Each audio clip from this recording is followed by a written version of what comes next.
Oi, pessoal. Hoje a gente está começando o nosso podcast sobre a volta às aulas, essa necessidade que vem sido questionada pelos pais, pelos professores, pelos médicos.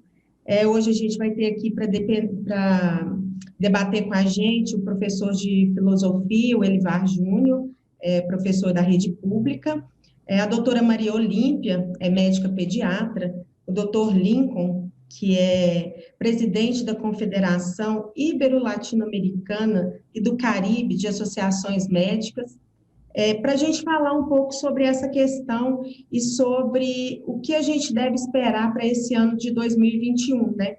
Já que a gente passou um 2020 fechados, aulas remotas, né? Mas infelizmente a nossa realidade ela é muito diferente entre pessoas. Nós temos alunos das escolas públicas que muito provavelmente tiveram muito pouco contato com essas aulas virtuais. Eu acredito que depois o Elivar pode falar um pouquinho para a gente. Eu, pessoalmente, tenho muita preocupação com o pessoal da zona rural. Eu acho o pessoal da zona rural extremamente prejudicado, não só pelo fato deles não terem muito acesso à internet, como também pelo fato dos pais geralmente não terem também esse conhecimento para ensinar, para estar presente junto com eles nas apostilas, né? Porque até onde eu entendi, me parece que são apostilas que são enviadas para eles, depois volto a corrigir. Mas, enfim, vou deixar vocês falarem, porque aqui quem tem o conhecimento são vocês. A nossa questão, então, é essa de hoje, a volta às aulas. Queria começar com o Elivar, para te perguntar, Elivar, a gente está preparado para essa volta? Então, boa tarde, pessoal. É um prazer, eu agradeço muito a oportunidade. Acho que é sempre relevante a gente botar assuntos que estão no nosso cotidiano em uma discussão que pode ser como orientação e também uma troca de ideias que é construtivo para a gente também, né? Então, a questão do retorno, ele é ela é uma questão muito séria, porque a gente teve um problema pedagógico e que ele não é de hoje, né? Esse problema pedagógico, ele refletiu nesse momento com uma força maior, mas ele não é de hoje. Então, a gente sempre teve o desafio de chegar a esse aluno de todas as formas possíveis, e o professor, ele se encarrega, né, de forma mais didática que ele pode conseguir, e através do conhecimento que ele adquire também no percorrer da sua jornada. E quando a gente deparou com isso, foi uma surpresa para todo mundo, e elucidou um pouco mais sobre a necessidade de a gente fazer esse trabalho muito maior com o professor, como recebedor desse aluno, em momentos como esse. Eu acho que todo professor experimentou alguma coisa parecida antes da pandemia, mas nada como foi. Então, talvez esse retorno ele possa refletir muito mais no processo que a gente estava mal nele, não por nossa culpa como professor, mas eu faço uma autocrítica que muitas das vezes acho que a gente poderia estar um pouco mais além do que estamos, mas que deu aí para nós uma força, pelo menos em reflexão, para que a gente possa experimentar o acesso ao aluno de uma forma diferente. E aí o desafio pedagógico para o retorno, ele precisa ser visto também como uma necessidade de não deixar esse aluno muito longe da escola. Então, a gente já conversou anteriormente, o retorno é uma necessidade que se eu pudesse amanhã, eu estaria voltando, por esses desafios que eu pontuei, mas que é um jogo que ele vem recebendo uma estrutura. Eu digo jogo porque ele tem uma transferência política muito grande e que a gente não consegue entender o motivo real que os alunos passavam por esse porque desse distanciamento tão grande com a escola. Então, a questão pedagógica agora é o grande problema, só que eu já queria trazer para a pauta um artigo que eu li muito interessante, que propunha a escola como instrumento de cuidado desse aluno na pandemia. Eu achei legal, eu ainda não tinha parado para pensar nesse ponto. Mas como que seria? Como que a escola faria? A escola ia receber esse aluno agora, as aulas iriam voltar, a escola ia receber esses alunos e a escola iria conseguir conscientizar esses alunos da necessidade do uso da máscara, do distanciamento e tudo. Então, eu achei interessante, ainda não tinha pensado assim, realmente, eu acho que a escola ela pode oferecer esse papel, mas que ela não oferecia no outro tempo, ou não ofereceu nessa condição mais pedagógica de achegamento ao aluno, justamente pela falta de atenção que a escola deveria ter recebido no outro tempo, por parte, voltando lá, do jogo político que a escola, infelizmente, ainda pertence e que deveria de não pertencer mais. Então, o que a escola faz com os nossos filhos, né? Ela ensina. E ela ensina o quê? E no momento de pandemia, ela poderia estar ensinando os alunos a se respeitar melhor em relação a uma doença que está assolando todo mundo. Então, eu acho que esse é um ponto que a gente chegou a falar, mas ainda não tinha tido essa luz, que seria realmente muito interessante se a gente conseguisse ensinar para os alunos a respeitar o ser humano. Como sou professor de filosofia, eu trabalho moral e ética, que trata muito bem do espaço que a gente tem perante a sociedade, mas no momento de pandemia, como que a gente ia viver isso, né? E agora a gente tem essa oportunidade. Eu concordo fielmente com a necessidade da escola na sociedade, principalmente em momentos de grande abalo, como a gente está vivendo, né?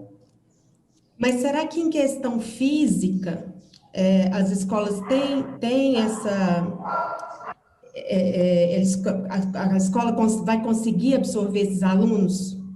Então, Porque eu até tive conversando com o pessoal que fala sobre poucas janelas, pouca ventilação, então acredito que seria mais complicado por essa.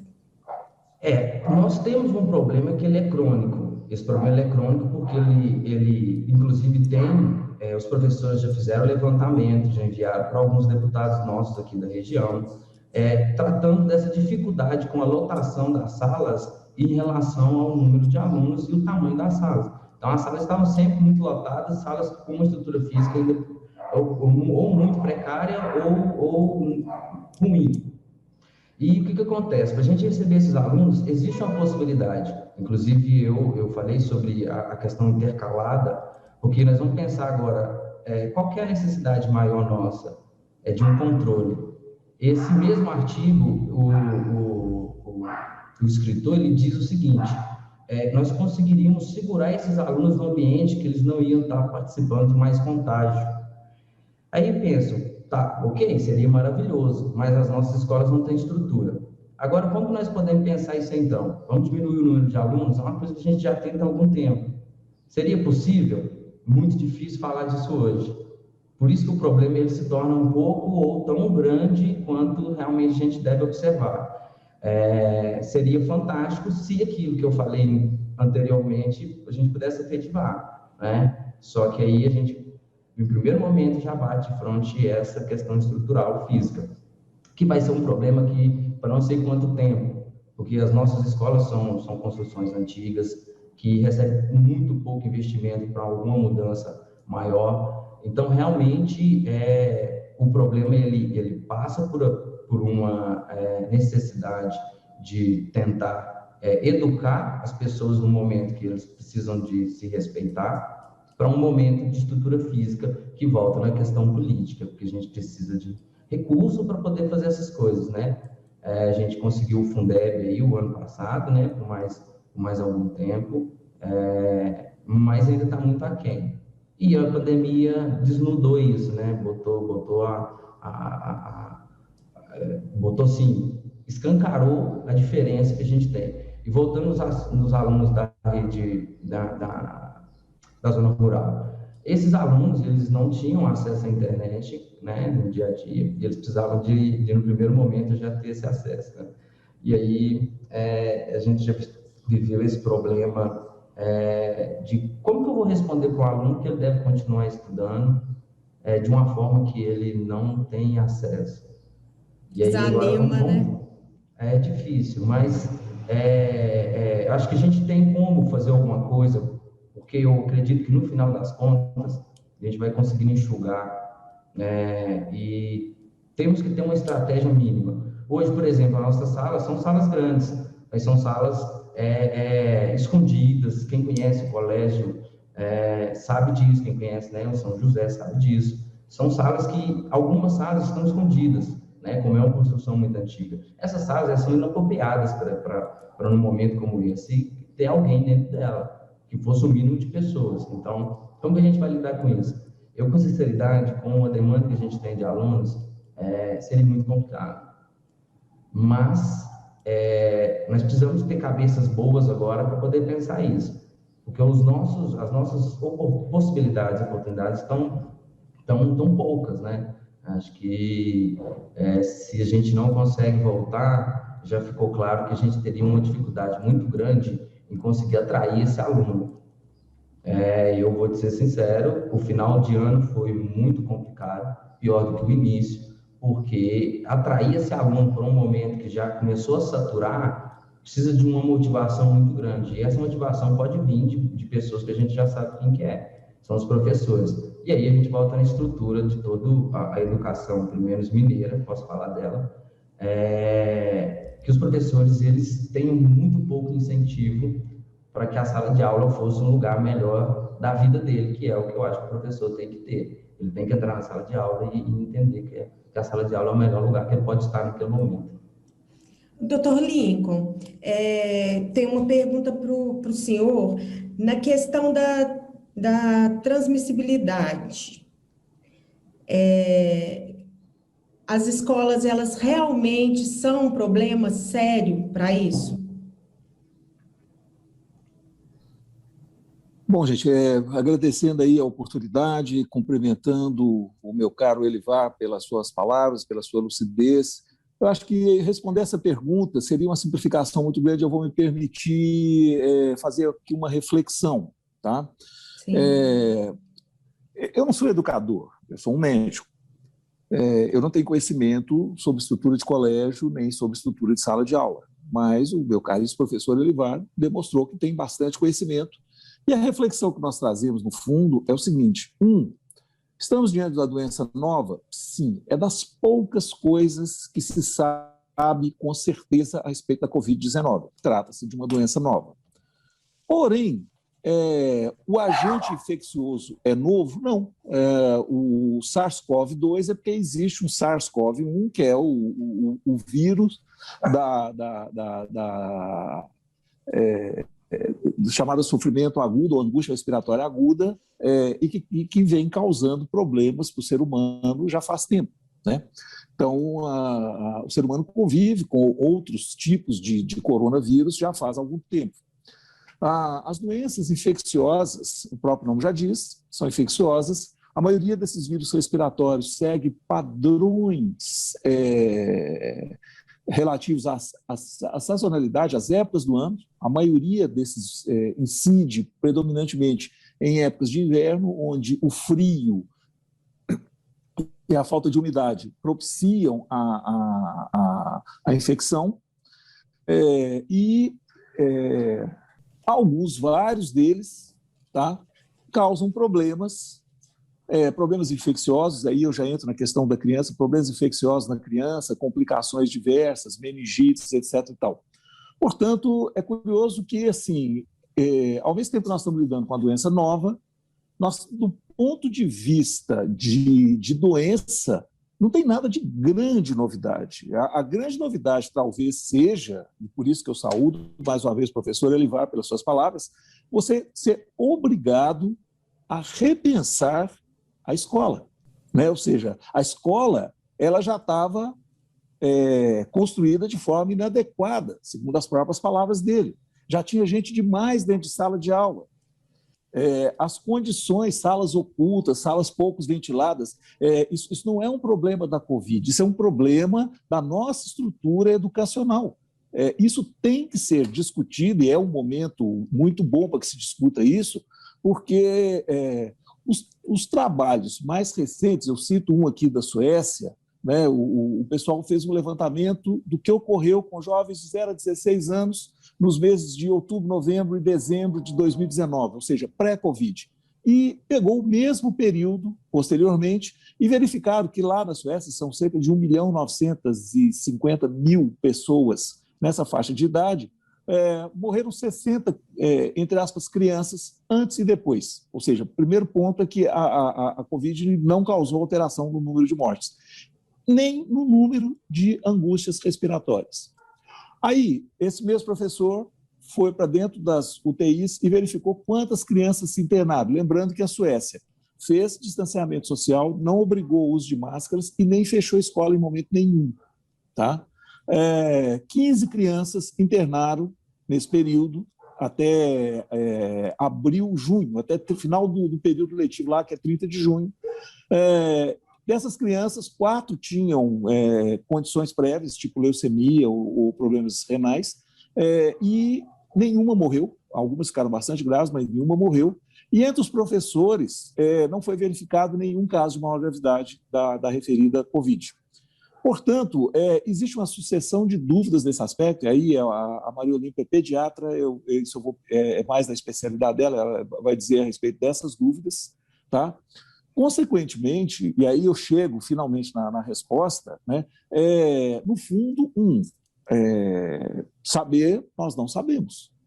Segundo, os dados que tem depois de um ano mostram que existem condições dentro de escolas que nós reputamos adequadas, não por causa do SARS-CoV ou da Covid especificamente. Por quê? Porque o professor precisa de um ambiente de salubre de trabalho, o aluno precisa de um ambiente salubre de aprendizado, a escola precisa ser revista, porque, óbvio, a fé é de cada um. Eu vou citar aqui e vou dizer, eu não sou particularmente espírita, mas eu gosto muito desse adágio espírita que diz que sem caridade não há salvação. Eu vou dizer, né, talvez me imiscuindo um pouquinho aí na área de filosofia, que é uma belíssima área do professor Elivar, mas para dizer que, do ponto de vista de sociedade, sem educação, não há salvação. Não há salvação. Portanto, se o bem, primeiro, né, do ser humano é sua vida, em segundo lugar, a sua saúde, eu diria que para e passo para que ele se mantenha vivo e saudável é a educação. Eu não consigo ver a educação como um terceiro nível. Eu colocaria que, para mim, na minha concepção, a educação é tão importante quanto saúde, quanto sua própria vida. Consequentemente, repensar a educação é fundamental. E aí sim, onde que entra a Covid? A Covid, na realidade, ela entra como um mote, porque os outros vírus estão aí, as crianças elas se contaminam. Se o ambiente for um ambiente de promiscuidade, não no mau sentido, mas no sentido de que é muito menino para pouca gente, para uma estrutura inadequada, os meninos vão se contaminar tremendamente. E aí eu encerro a minha fala dizendo que nós temos uma responsabilidade social, independente da profissão de cada um, muito grande, porque se houver uma lacuna irreparável na educação, nós todos, enquanto cidadãos, vamos pagar um preço muito alto por isso. Porque, à frente um pouco, essas pessoas que hoje são os nossos discípulos serão nossos médicos, nossos professores, nossos jornalistas. E aí, como é que nós vamos ser tratados? Né? Então, assim, isso é algo muito importante. A sociedade tem que ter uma reflexão muito grande nesse aspecto sobre o que são os nossos valores sociais. A saúde está em pleno processo de repensar, né? A saúde do Brasil começou essa pandemia sem os equipamentos de proteção individual. Isso é a mesma coisa de você ir para uma guerra sem arma. Mas o pessoal da saúde foi. Por isso que, no meu período lá de Associação Médica Brasileira, nós deixamos registrado que deveria constar que cada um dos que faleceram, ou seja, que apesar de todas as limitações foram para o campo de batalha, são heróis da pátria, que deveria ter o reconhecimento, uma medalha e um registro formal na história do Brasil de cada uma dessas pessoas que, para o bem da sua sociedade, foram a campo e perderam a vida. Eu encerro por aí, estou à disposição e agradeço aí a atenção. Maria Olímpia, quer entrar um pouquinho agora na área pediátrica? Gente, boa noite todo mundo, já é noite, né? E vocês vão me desculpar porque eu sou uma fã, né, eu sou pediatra, eu não trabalho a hora nenhuma, eu os meninos o tempo todo, e eu acho isso que o Lincoln falou, como foi a luta pelos EPIs, pelo número de leitos de CTI, pelo número de ato médico para todo mundo. O que me incomoda, e eu vou falar depois, o que me incomoda é que eu queria que a educação se levantasse nesse momento, Elivar, sabe? Que a sociedade desse o valor para a educação, o valor que ela tem. Era a hora de discutir a ação como um valor de sociedade. Era a hora de todo mundo ir para ter uma sala de aula decente, para ter... E aí fica se discutindo... Para mim, assim, sabe, eu atendo meus meninos lá, gente, eu estou numa angústia por causa dos meninos, sabe, Livar? Porque, assim, não vou entrar no aspecto educacional, aliás, vou entrar sim, mas primeiro eu vou falar do aspecto médico, ou seja, eu tenho meninos, todos os meninos ansiosos, todos os meninos, a maioria dos meninos isso, a maioria dos meninos tem, eu tenho menino que entra, a mãe, ele chega no corredor, volta com fobia. Eu tenho menino que não dorme, entendeu? Eu tenho menino com lesão ocular de tela, entendeu? Então, assim, e isso são doenças, tá, Elivar, que o professor vai ter que estar preparado para receber esses meninos, porque o que vocês vão pegar de neuropsicótico e surtado, não no gibi, e vocês também não sabem lidar com isso, né? Como a gente não está preparada. E o que mais me choca e o que mais me dói como cidadã, como médica, como pediatra, e eu estou aqui como advogado dos meus pacientes, é a desigualdade educacional que vai bater nesse país. Eu vejo todos os meninos que entram no meu consultório, sabe? Tanto o consultório quanto os... Eu trabalhei 30 anos numa favela Barra Pesada, gente. Então, assim, o que eu vejo, tá? É que a desigualdade educacional vai triplicar. Tem escolinha que a professora, cada dia, ela vai na casa de um aluno. Eu tenho escolinha que o prédio contratou a professora para dar aula cada dia, com um grupinho, cada dia na um. Eu tenho escolinha, eu tenho paciente que está com professor particular. Enquanto isso, o pessoal da zona rural está lá com a apostilazinha sem ninguém para ajudar. Aí, a minha experiência da zona rural é o seguinte, a mãe é analfabeta, a mãe não sabe. Você vai exigir que essa mãe ajude esse menino? Ah, não, mas se ele tiver acesso à internet, ele dá conta. Ele não tem. Alguém já tem aula 4 horas, que a escola pública está dando, de tela? A gente, como Sociedade Brasileira de Pediatria, a gente estava em plena campanha de falar, de ter um máximo de 2 horas de tela por dia. A escola pública, ela filma uma aula, ou o professor filma uma aula, e o menino fica 4 horas sentado, tem que ficar 4 horas sentado ali naquilo. Quer dizer, que escola é essa? Esse menino, ele não vai assistir a aula. Eu já dei atestado para menino assim, fulano de tal não pode assistir 4 horas de aula. Porque ele não pode, porque não existe isso.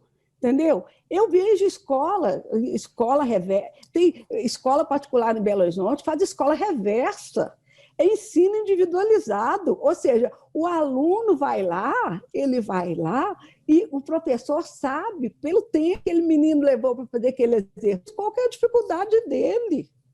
Eu tenho escolas que têm formas belíssimas.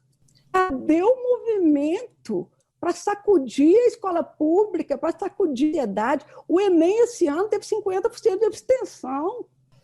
Eu tenho duas sobrinhas que estão rindo aqui até aqui, porque elas vão faturar o Enem esse ano, porque não tem concorrência. Então, assim, a doutora disse assim, é o seguinte, é doença nova, não tem comprovação da área médica, não tem comprovação que tem transmissão de criança para criança. Eu tratei muito de Covid, muito menino com Covid, muitos meninos de Covid pegaram de pai e de mãe, tá? O que mais? Eu não tive nenhuma complicação, entendeu? Claro que é pouca gente, é só gente boa, mas é porque, assim, para meninos, sabe? Eu acho que aí a mídia, informações, a politização, porque é o seguinte, virose embola, entendeu? É a coisa que mais tem no mundo. E aí eu vou colocar para você, a minha bandeira é o seguinte, os meninos de 3 anos, eles não têm que estar na escola, como pediatra, tá, gente? O menino de 0 a 3 anos, ele tem que estar em casa com pai e mãe, tá? Então, esses meninos, eles estão felizes, eles estão vindo daqui até aqui, porque papai está ali, mamãe está ali. Eles estão muito felizes. Os meninos em que a socialização é importante, que a alfabetização é importante, que tem importância de 4, 5 anos até os meninos de 13, 14, esses meninos estão sofrendo demais. Eu menino roendo unha do pé de ansiedade, entendeu? Então, assim, o documento da Sociedade Brasileira de Pediatria é para voltar. Eu entendo que as condições da escola são péssimas, mas eu não consigo entender se sociedade, se não fosse um valor para a sociedade, se não se sentasse para conversar e se não fizesse bolhas, 2 horas, ou então chamar só os mais vulneráveis. Gente, o que tem de menina apanhando mãe em casa não está no gibi, entendeu? E isso vai deixar marca, não é quando o Covid acabar, não. E assim, doce ilusão de quem acha que Covid vai acabar. Não vai, entendeu? Nós vamos ter que conviver ela muitos anos. Vem aí, a vacina, ninguém sabe quanto tempo que dura a imunidade. A vacina pega os variantes, se não pega, entendeu? Então, assim, você sabe disso, nós temos que viver com essa angústia. Vamos ter que viver com essa angústia. E essa geração que está vindo aí, as sequelas disso vão ser muito mais danosas e muito mais graves do que um tromboembolismo pulmonar, que, bem ou mal, um dia resolve, que é a complicação mais grave da Covid. Tá? Então, o documento da sociedade, assim, eu bati muito por ele. Esse documento saiu, deve ter mais ou menos 1 mês. É um documento que pede a volta às escolas com cuidado, ou seja, você faz teste nos meninos, você faz teste nos professores, você faz EPI, você mantém o distanciamento de 1 metro, cada menino leva a sua garrafinha, a comida é entregue na marmitinha nele dentro da sala, o fluxo de entrada na primeira série entra de tanto a tanto, a segunda de tanto a tanto, a terceira de tanto. O grupo são os meninos de 10 em 10. Eu não acredito, Elivar, que não tem condição de juntar os 10 mais vulneráveis e esses na escola segunda, quarta e sexta, ou segunda e quinta, 2 vezes por semana. Entendeu? Elivar, você acha que as aulas intercaladas, elas funcionam?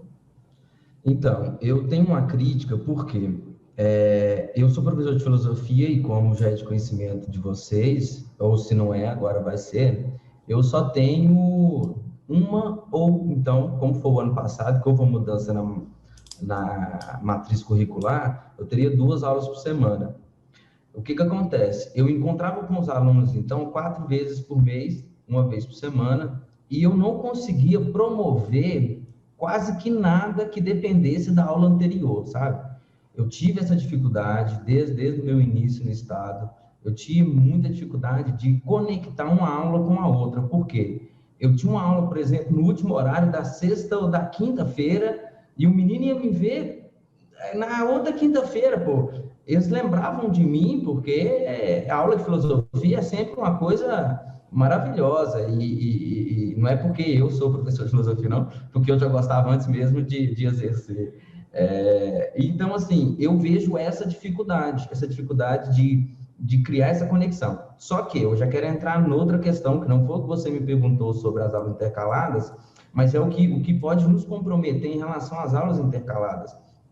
Quando você pensa que a escola ela é fundamental para o desenvolvimento do ser humano, como foi muito bem exposto pelo Dr. Lincoln e pela doutora Maria Olímpia, mesmo eles observando através da saúde, é exemplar, é maravilhoso. Por quê? Dá a gente a visão e expõe a necessidade muito mais real do que quando eu falo. Por quê? Quando o professor fala, infelizmente no Brasil, a gente sofre um ataque já há algum tempo. Não é novidade para ninguém. Então, isso vai nos formando uma certa insegurança ou até um pouco de receio em falar sobre a necessidade do professor. Mas o que acontece?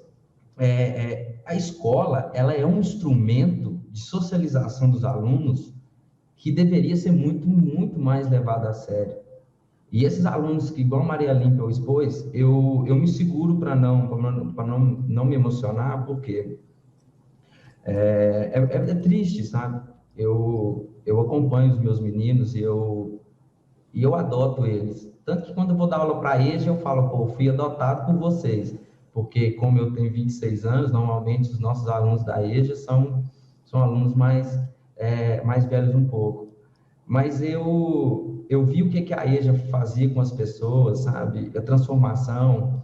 Até mesmo antes de eu formar no ensino médio, eu tive algumas experiências com pessoas da sociedade, da cidade onde eu morava. É muito triste você saber que a escola poderia estar oferecendo para a criança uma formação para que ela fosse uma pessoa 10, 20 vezes melhor do que ela é. E eu digo isso em todos os âmbitos, eu não tenho medo de dizer isso hoje. Antes eu tinha medo, que eu pensava, pô, as pessoas não tiveram acesso, como que elas vão lidar com isso? Hoje não. Hoje eu sei que se a escola pudesse promover isso, ele seria 20 vezes melhor profissional, 20 vezes melhor amigo, porque haveria uma reflexão no dia a dia, em como lidar com as coisas, os desafios. Mas, infelizmente, a escola, hoje, ela não consegue promover isso. A escola pública, porque, muito bem colocado pela Maria Olímpia, nós temos um mundo totalmente diferente na escola particular. Cara, eu converso com uns amigos meus que estudaram escola particular, eles estudaram história da arte, e os caras falam de coisas que eu não estudei na minha formação na escola particular.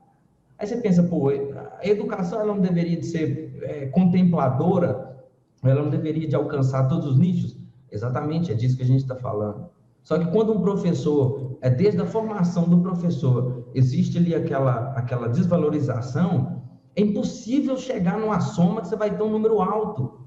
O professor ele começa a estudar e no meu cotidiano eu ouço isso. Eu queria ser professor, porque não faz nada, não sei o quê. Aí eu falo, gente, e isso é um extrato da nossa sociedade. E aí chega nesse momento, né, ao cume de forma artística. Vem uma pandemia e mostra para nós a necessidade que a escola tem, onde ela vai equilibrar os nossos adolescentes, ela vai conseguir... ela resolve um problema de socialização que nenhuma outra instituição consegue resolver.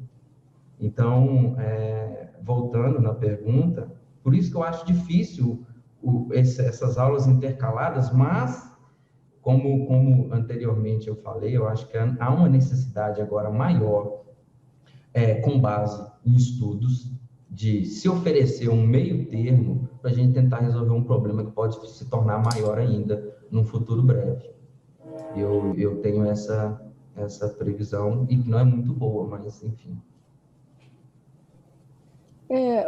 Eretuza, dá licença, deixa eu só perguntar uma coisa. Você vê algum assim, por exemplo, eu sei que os vereadores de Belo Horizonte começaram a fiscalizar as escolas para ver como é que elas estão fisicamente preparadas. Tem alguma coisa, e sabe por quê? Porque quando faltou EPI, a área da saúde gritou, o link está aí de testemunha, e assim, tem que ter condição, precisa de abrir de CPI, tem que abrir, tem que ter. E agora, o que eu vejo, o comércio gritando, a indústria gritando, todo mundo uma forma ou de outra se ajeitando, né? E eu vejo muito pouca união em defesa da escola e da educação, sabe? Eu vejo, não gosto de falar de negócio, não, mas eu ídolo atualmente, tem um prefeito que falou assim, olha, se eu tiver que fechar agora, eu fecho tudo, mas eu não fecho as escolas.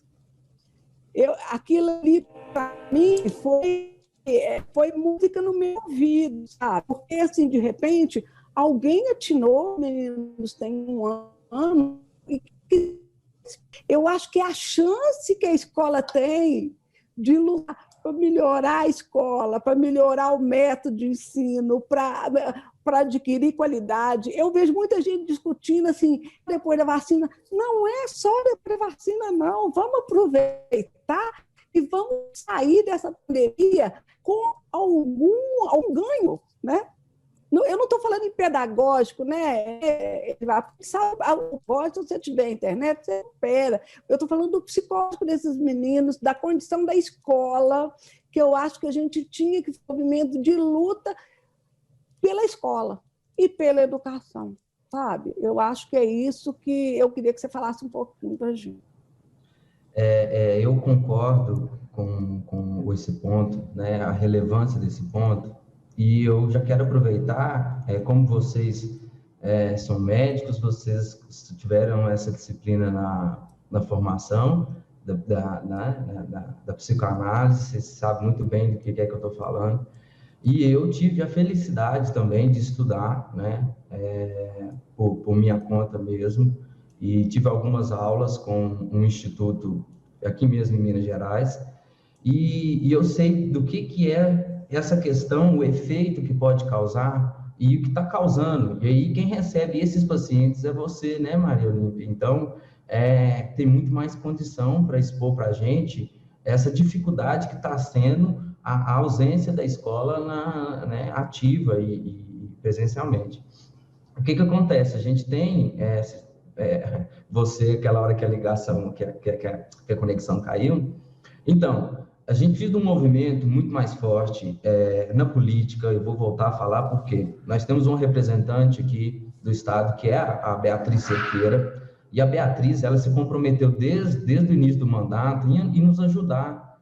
Ela era porta-voz no Executivo, ela levava as demandas, estive com ela em Belo Horizonte em uma ocasião, num levante de greve. E eu vou te ser sincero, sabe, em Minas Gerais tem um problema muito grande, que é a questão de ouvir as necessidades.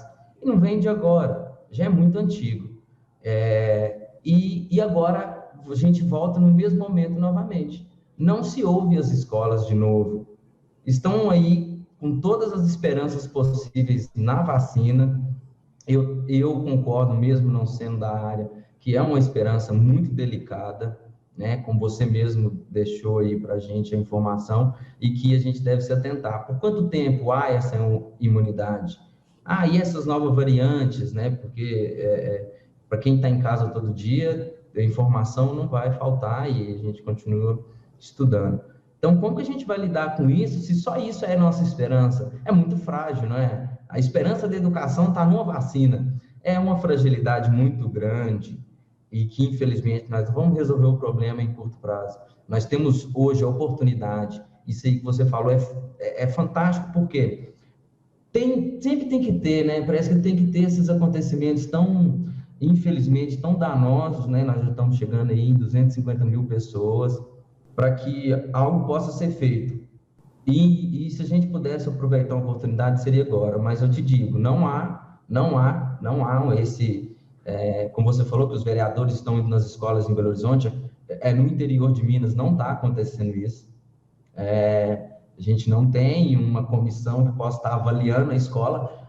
É engraçado, né? Um ano depois, não tem comissão avaliando a escola, falar, olha, a sua escola precisa disso e aquilo. Eu sei que a escola recebeu ventiladores, porque não sei se é do conhecimento de vocês, mas as nossas escolas não tinham ventiladores que funcionavam. Então, eu sei que recebemos ventiladores, porque eu fui à escola, quando teve esse período mais tranquilo, eu fui à escola algumas vezes, para ajudar a distribuir os kits merenda. Estive lá, tive contato com o pessoal novamente, né, saudade dos nossos alunos e pais, e toda aquela relação, e a gente já estava com necessidade de encontrá-los, e a gente vê que há um descaso, porque eles se reorganizam, enviam os seus malotes de seja lá o que for, e pronto.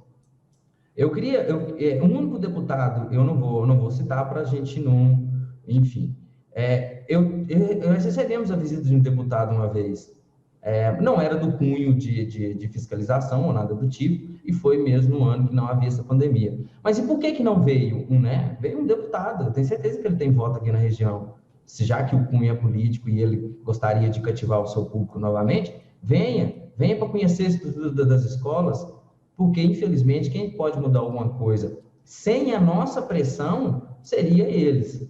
Agora, eu aqui quero fazer um clamor entre meus colegas de profissão.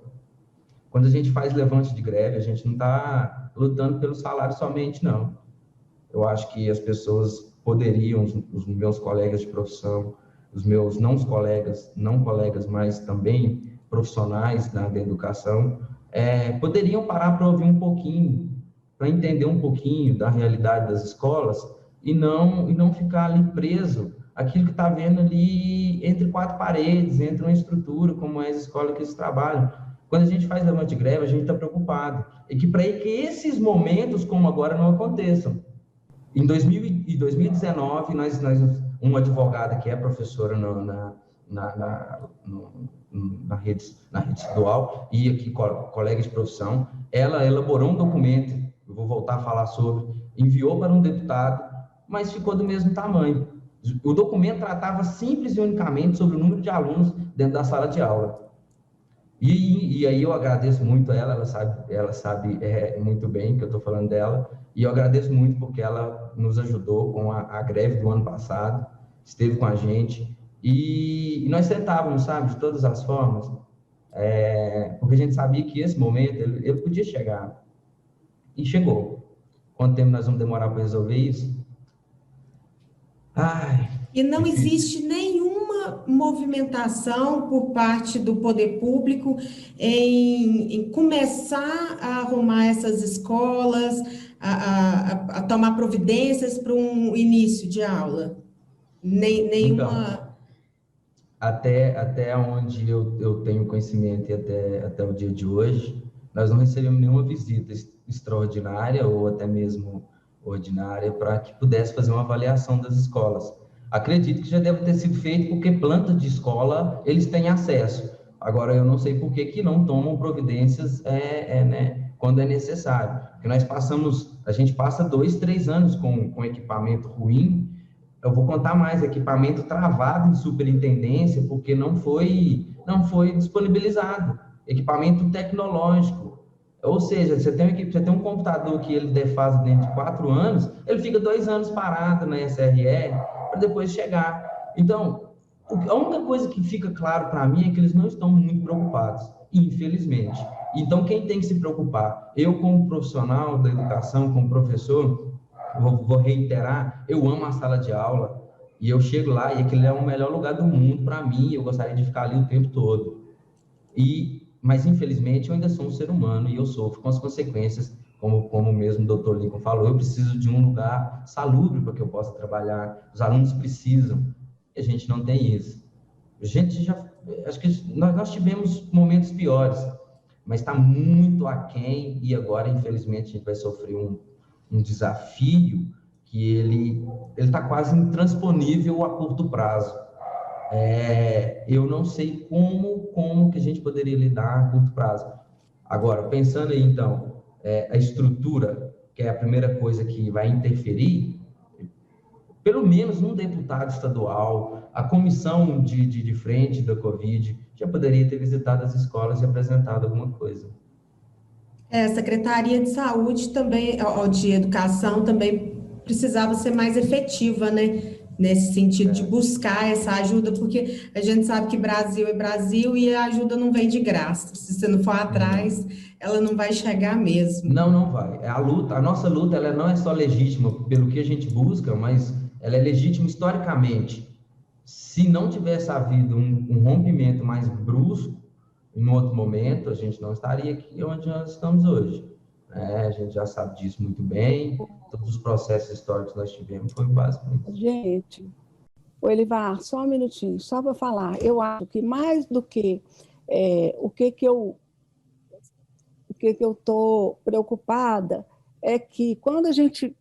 Eu sou ibiaense, estou voltando para cá agora, fiquei muito tempo longe e tal. O que me assusta é quando a gente vê, por exemplo, eu estou fazendo uns posts no IBA Notícias sobre a educação do ginásio.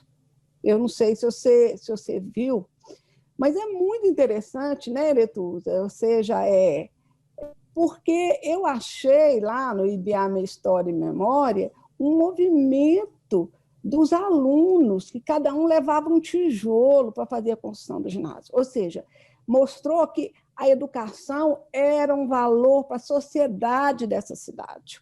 Aí, na hora que eu vejo as várias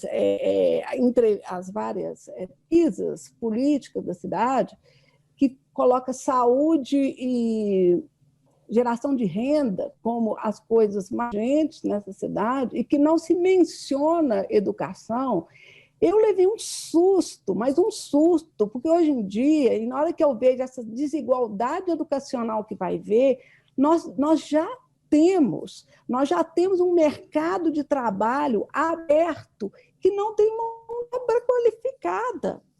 E nós vamos ter menos ainda com essa pandemia. Então, assim, a escola privada vai dar um salto, que nós vamos ver 3, 4 anos esse resultado, nós não vamos ver agora, porque tudo é a longo prazo, mas vai dar um salto, e a escola pública vai andar para trás.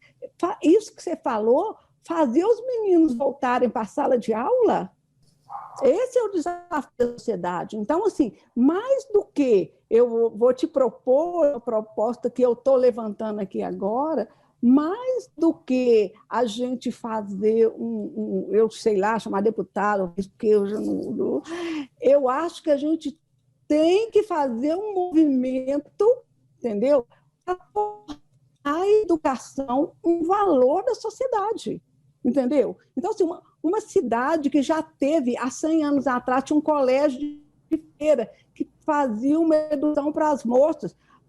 Era a educação daquela época. Não vamos entrar nesse mérito. Mas tinha uma cidade que já foi, que a comunidade se uniu e criou recursos, e todo mundo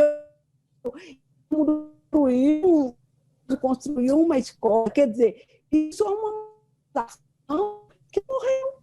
Pois é. Então, assim, a minha proposta para você é que a gente faça um movimento isso é a longo prazo, mas, assim, eu espero contar com você, a gente faça um movimento de valorização da educação. Quer dizer, não tem vereador que vai lá fiscalizar, vamos atrás do vereador e falar assim, vem cá para você ver essa escola aqui. Entendeu? Sim. Sabe? Eu acho que enquanto a gente não se unir e exigir, e cobrar, e trotar dentro da gente que sem educação não tem solução, entendeu? Sim. Sabe? Realmente não tem solução, não adianta você ter saúde. Eu sou da área da saúde e o meu lema agora é o seguinte, se tiver que eu escolher entre saúde e educação, eu prefiro educação, porque se eu tiver educação, você vai lutar pela saúde. O contrário não é verdade. Você ter saúde não quer dizer que você vai valorizar a educação. E se você tiver educação, você valoriza a saúde. Tá? Então, a minha proposta é É muito bom. Vou só responder aqui rapidinho. Eu aceito o desafio, como aceitei desde que comecei a lecionar na rede estadual. Eu aceitei o desafio porque eu já sabia que seria árduo e que o comprometimento de quem poderia se comprometer, eu digo de cima para baixo, ele era muito frágil. E pode contar comigo aí. Inclusive, nós temos condição, né, nesse momento, de aproveitar esse nicho que, né, mais uma vez, provou que a educação precisa ser revista, precisa ser colocada num patamar muito acima, e muito bem o que o Dr. Lincoln colocou. Se a gente for colocar ali num tripé, né, Acho que o segundo pé seria a educação, e estou aí à disposição, né? Já fico aí, inclusive, sempre procurei por essas pessoas, eu acho que eu encontrei algumas, a gente precisa de uma mobilização maior ainda. Eu quero aproveitar a presença do Dr. Lincoln aqui e fazer uma pergunta assim, um pouquinho fora do nosso tema, que é a escola. Eu queria saber do senhor pela experiência que o senhor tem, qual que é a melhor política de enfrentamento que nós temos hoje contra a Covid? Curiosamente, nada de novo. Ou seja, frente a uma pandemia que assola a humanidade com uma certa periodicidade, felizmente não é muito frequente, a última tem 100 anos, uma pandemia se esgota de 3 maneiras, desde a peste negra, desde as que houveram na antiguidade até a atual. Ela se esgota pela chamada imunidade de rebanho, quando um grande número de pessoas da sociedade entra em contato com a doença e adquire anticorpos. Ela se esgota quando você tem medicamento que faz efeito indubitável contra aquela pandemia. E, finalmente, ela se esgota quando você tem vacina. Não tem outra solução. E qual é o problema da Covid? Nós falamos de uma doença que 80% dos acometidos não tem nada, simplesmente positivo ao exame. Dos 20% restantes, cerca de 15% vão ter sintomas que não são tão intensos assim e que vão necessitar de algum tipo de assistência médica. E cerca de 5% vão ter sintomas mais severos, vão necessitar de internação ou de terapia intensiva. A analogia que eu faço, para que as pessoas entendam bem a gravidade potencial, é a seguinte: imaginem que você tem um prédio de 10 andares, que cada andar moram 10 pessoas.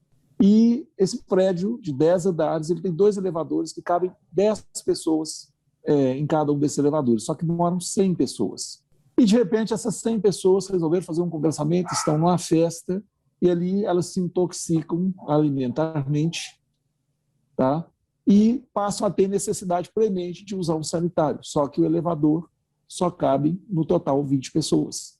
Esse é o grande problema, né? Ou seja, se todo mundo precisar do sistema de saúde ao mesmo tempo, o sistema de saúde entra em colapso e pessoas que não poderiam ter sido evitadas a morte não serão evitadas. Esse é o grande problema. Fora que as outras doenças não tiram férias. Infartos, embolias, derrames, trauma, continuam acontecendo. E se as nossas unidades estiverem abarrotadas, é só ver o que está acontecendo com Manaus, tá? O total de pessoas que poderiam ter a morte evitada vão morrer é muito grande. Portanto, a questão do distanciamento social visa meramente retardar a velocidade de evolução da doença, de maneira que o sistema de atendimento não entre em colapso. Tá? Então, mas o final, de qualquer forma... Então, o senhor é a favor, o senhor é a favor do fechamento do comércio? O senhor acha necessário? Não, vamos lá. Então, o que vai acontecer na evolução da pandemia é que ela vai encerrar ou com vacinação, ou com imunidade de rebanho, entendeu? Ou com a emergência de um medicamento de efeito indubitável. Muito bem, questão de distanciamento social depende do estágio da doença. O que é necessário, e aí não é questão de ser a favor ou não, entenda bem, são das poucas coisas que a gente tem fundamento científico para tal. É testagem maciça, e a gente não tem teste para todo mundo, porque se você testa maciçamente, você descobre precocemente aquelas pessoas que estão em fase assintomática e que vão sair esparramando, vão para as festas, vão para o comércio, vão para seja lá onde for, e vão contaminar terceiros. Ou seja, você faz a restrição dessas pessoas especificamente. Você pode, também sabe quais são os grupos de risco. A doença, até os 60 anos, o grau de complicação é muito baixo. Então, você isola, a partir dos 60 anos, os grupos de risco. E você tem como estabelecer, e vários países fizeram isso com sucesso, mas tem que ter uma colaboração, tem que ter educação da população, porque como que você obriga um adulto a, por exemplo, tomar os cuidados se ele está positivo, por exemplo, ou cuidar de fazer o teste, né? Consequentemente, não é questão de dizer, eu sou a favor de fechar comércio, eu sou a favor... Não, do ponto de vista do que está acontecendo naquele município, naquele momento, você tem a medida adequada.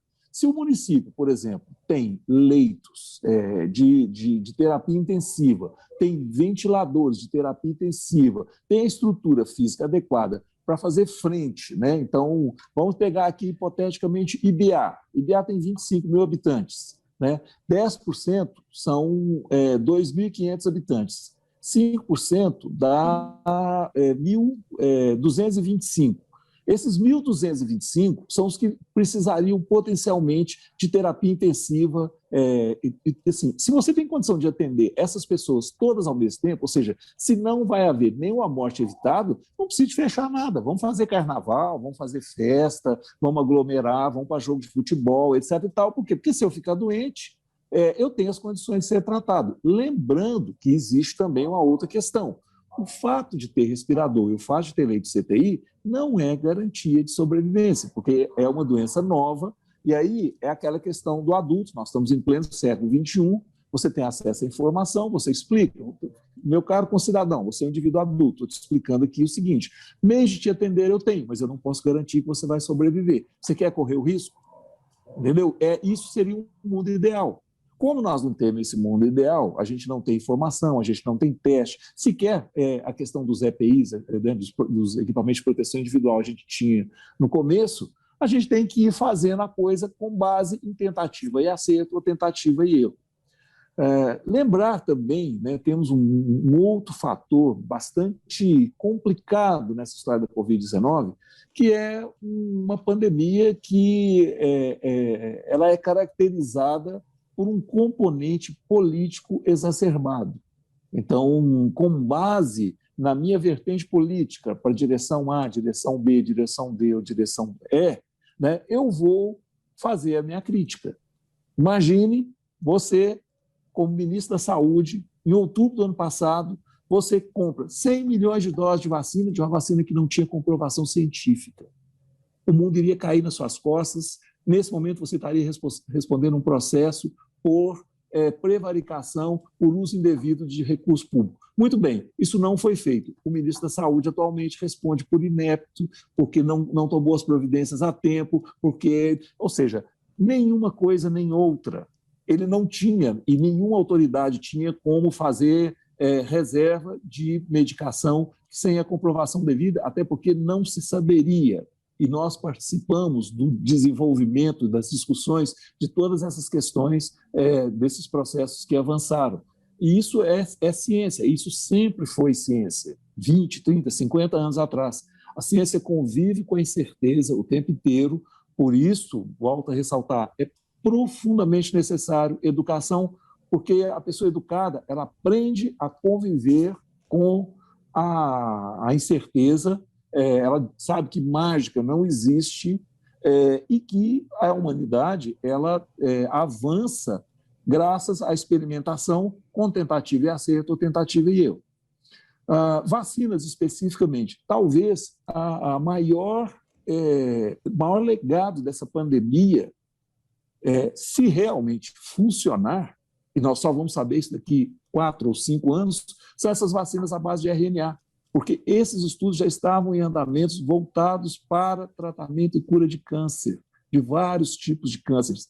Isso, na origem, isso não era pensado para a Covid, isso foi adaptado, ou seja, se a humanidade conseguir produzir uma vacina segura, com 1 ano de evolução, lembrar que a que foi mais rápida até então tinham sido 5 anos, nós teremos dado um salto gigantesco do ponto de vista de cuidados à saúde, fora as doenças que passarão a ser curadas através desse mecanismo.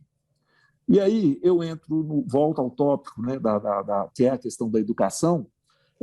Realmente, primeiro, educação é basilar, a educação é transformadora, e a educação nos tirou das cavernas. A educação, né, ontem eu entrei para assistir o pouso daquele rover, né, daquele Jeep em Marte, junto com bilhões de pessoas. né? E fiquei super feliz para dizer, olha quanta gente no mundo está igual eu, interessado em ver um feito, né? Que é procurar se houve indício de vida em Marte. Quer dizer, milhões, bilhões de pessoas estão discutindo vida sob uma outra ótica completamente diferente. Não é sob a ótica do fantasma, não é sob a ótica do sobrenatural, não é sob a ótica do mágico, é sob a ótica da ciência. Isso é educação, olha que coisa extraordinária, né? Eu assisti um vídeo, deve estar à disposição de todos, aí sugiro que vejam, mostrando o ano 2000, que não tinha isso que nós estamos fazendo agora, não tinha compra online, não tinha delivery, era tudo tete a tete, boca a boca, era tudo na base da aglomeração. Imagine essa pandemia hoje sem os recursos da internet que a gente tem o tempo inteiro. E aí, finalmente, é bastante jovem, eu cumprimento, porque, apesar de jovem, é brilhante, tá mostrando aqui o seu brilhantismo, e o mundo pertence aos jovens. Então, vou deixar aqui uma observação. Preserve não só o seu emprego, preserve o emprego de toda a sua categoria. Porque o que eu estou vendo com essa minha cabeleira branca aqui é que se, a partir das lideranças, das jovens lideranças, independente se for em Ibiá, se for em Ibiaí, se for em Montalvânia, entendeu? Se for em Quebec, no Canadá, que hoje é uma aldeia, nós não entrarmos seriamente, assim, sairmos dessa questão reativa, né? Eu só volto quando tiver vacina. Igual nós acabamos de falar, vacina é cheia de problema, vacina nós só vamos saber se vacina vai funcionar mesmo, se ela é segura, se ela vai cobrir as variantes do vírus daqui 5 anos. Então nós vamos ficar 5 anos sem escola, quer dizer, se eu posso ficar 1 ano sem uma determinada categoria profissional, significa que ela é dispensável. Então, nós vamos estar fazendo um trabalho gigantesco para extinguir uma profissão das mais nobres, né? Como todo mundo diz, o imperador da China só se curva para um profissional, que é o professor, entendeu? E que eu me curvo para ele também, meus mestres. Eu sou, assim como talvez todos aqui, oriundo do interior de Minas, entendeu? Para quem sabe o que significa, eu nasci na Rua do Cascalho, quer dizer, uma rua de periferia, de Pedra de Cascalho. E se não é a educação, eu nunca estaria onde eu estou, eu nunca seria quem eu sou. Eu sou eminentemente um produto da educação. Então, o professorado, né, os mestres, têm que pensar a qualidade do que vai acontecer, as mudanças que vêm, que são muito grandes. O desafio é tirar, né, da gigantesca quantidade de informação completamente acrítica que a gente recebe, extrair dali conhecimento. Isso é um desafio, meu caro Elivar, que é da sua geração. Eu acho que vocês estão bem preparados para isso, vocês já nasceram nesse meio, tá? Porque isso é um desafio gigantesco, né? Ou seja, um menino com um celular na mão hoje, ele está vendo coisas do arco da velha. E como é que você vai falar que dentro da sala de aula é proibido? Quer dizer, a minha maior diversão, aquilo que me traz tudo de boa e tal, dentro da sala de aula eu vou ficar vendo ali quadro negro, giz, etc. e tal. Não, mudou, acabou. Nossa, é século XXI. E o século XXI ele tem muitos desafios, mas eles têm também muitas soluções maravilhosas em potencial, né? E a escola, né, com aquele modelo clássico de ensino, treinamento e cobrança, eu acho que está esgotada, assim como no nosso setor também, a questão da saúde. A saúde ela vai ir completamente para a prevenção, né? O que se tem nos próximos anos, com essa quantidade de equipamentos colados na gente, produzindo informação, é que, num belo momento, o seu reloginho ou o seu chip implantado vai vibrar e é o seu médico dizendo: meu caro Elivar, detectei aqui que você teve uma crise de pressão alta. Eu falei: não, meu time levou um gol. Não, beleza, então tá ok. Mas não é você se sentir mal depois de ter toda a evolução da doença e chegar, então, né, de 6 meses, 8 meses, 1 ano de pressão alta, com o rim alterado, com o coração alterado. Não, a coisa vai ser proativa. O médico vai te chamar para o consultório dele. Entendeu? Os telefones que eu estou usando agora, por exemplo, já tem condição de fazer todos os exames laboratoriais. Encaixa um gadget nele, um aparelhinho nele, tira uma gota de sangue sua, ele lê aquilo, transfere para um laboratório remoto a informação digitalizada, vem tudo. Então, assim, isso vai acontecer na escola também, né? E nós temos, mais do que nunca, de ser os artífices dessa mudança, independente de onde a gente estiver. Tá? Talvez este seja o maior objetivo de estarmos aqui, como diz, investindo o nosso tempo para discutir algo tão importante, porque, não tenham dúvida, as mudanças elas ocorrerão, independente da vontade, do desejo ou da expectativa. Né? Ninguém entra num processo desse, né, de pandemia, né, como aconteceu a última, em 1918, e sai igual. Né? Eu encerro fazendo uma citação do seu colega de profissão, o filósofo Nietzsche, que diz que, para se movimentar no pântano no qual a humanidade se meteu, é só poder de vara, infelizmente. Felizmente, a educação nos permite movimentar sem ter essa penosidade toda, sem ter esse sofrimento todo. Por isso que eu saúdo e reverencio sempre os meus caros mestres. Obrigado. Obrigada. Gente, mais alguém quer fazer algum comentário? Eu quero agradecer o Dr. Lincoln pelas palavras. Eu sempre que eu tive a oportunidade de falar sobre a minha profissão, eu quis provar que a necessidade era muito mais de um encontro entre o que eu gostaria de conhecer com aquilo que eu poderia também compartilhar. E eu sabia que isso poderia ser transformador, assim como estamos exemplo aqui. Acho que todos nós somos exemplos disso, né? Mas a gente consegue ter exemplo de estruturas, né, sociais, mudanças através disso. Fico muito feliz, acho que o objetivo realmente que a gente propôs para hoje, acho que a gente chegou nele, né? Eu tô aqui fazendo a crítica que a Eretusa provavelmente vai fazer no final, mas é porque eu fiquei muito feliz em saber que a gente nunca está sozinho. Eu sei que a gente não está, mas a gente se distancia de pessoas dos nichos da sociedade que tem a sua visão, que dá o valor para cada um né, dos espaços que existem, das instituições que existem. Fico aqui agraciado mesmo. Agradeço muito a oportunidade e me coloco à disposição. Eu não escolhi essa profissão, eu fui acometido, porque eu poderia ter escolhido várias outras, mas em algum momento eu falei, quando foi que eu vi esse desarme? Eu sempre gostei de ajudar as pessoas a conhecer algo que talvez eu pudesse conhecer. E eu descobri que a maravilha de ser professor, na verdade, é aprender todo dia. Então, fica aqui a minha felicidade de conhecer os dois amigos aí, a Maria Olímpia e o Dr. Lincoln. É sempre bom. E hoje, mais cedo, eu conversando com meu pai falou comigo, eu sou sou bem apegado a ele falou comigo, vai fazer mais amigos hoje? Eu falei, tomara que sim. E fiz. Fiquei muito feliz de conhecer vocês, né, sabendo aí que a Maria Olímpia está mais próxima, o Dr. Lincoln ainda mora em Belo Horizonte, ou não, ele está morando em Biá? Aí depende da Maria Olímpia. Não, tudo certo.